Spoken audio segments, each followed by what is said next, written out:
लोग मिश्रण और शुद्ध पदार्थ के बारे में आपसे कुछ चर्चा करने जा रहे हैं। तो सबसे पहले ये क्या है? मिश्रण। मिश्रण में क्या होता है?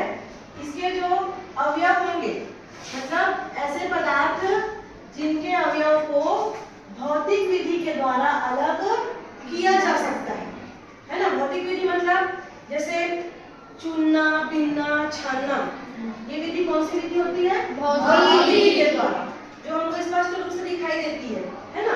तो मिश्रण ऐसे पदार्थ जिसके अवयव को भौतिक विधि के द्वारा अलग किया जा सकता है, उसको हम क्या बोलेंगे? मिश्रण। इसके ठीक विपरीत आएगा हमारा शुद्ध पदार्थ। इसमें क्या होगा? ऐसे पदार्थ जिनके अवयव को भौतिक विधि के द्वारा अलग नहीं किया जा सकता, उसको हम शुद्ध पदार्थ कहते हैं। अब यहाँ पर एक और स्थिति के आधार पर उनका परिवर्तन किया जा सकता है, मतलब पहचाना जा सकता है उनको कैसे? गर्म करने पर उनका अवस्था परिवर्तन। तो शुद्ध पदार्थ में क्या होता है?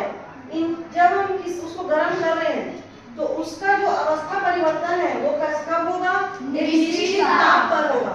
जब तक वो निश्चित ताप उसको नहीं मिलेगा तब तक उसमें अवस्था का परिवर्तन नहीं होगा। अवस्था परिवर्तन मतलब समझ रहे हो ना? किसी पदार्थ की कुल कितनी अवस्थाएं होती है? 3। कौन कौन सी? तो द्रव और गैस। तो ये जो अवस्था है शुद्ध पदार्थ में एक निश्चित ताप उसको मिलेगा तभी उसकी अवस्था में परिवर्तन होगा। अब मिश्रण में इसमें निश्चित ताप पे उसका अवस्था परिवर्तित नहीं होता, मतलब इसके लिए कोई निश्चित ताप की आवश्यकता नहीं है।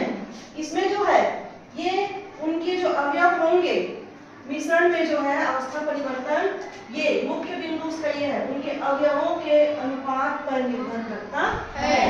ये चीज समझ आ गया? शुद्ध पदार्थ में क्या होगा? निश्चित ताप पे उसका अवस्था परिवर्तन होगा, लेकिन मिश्रण में क्या होगा?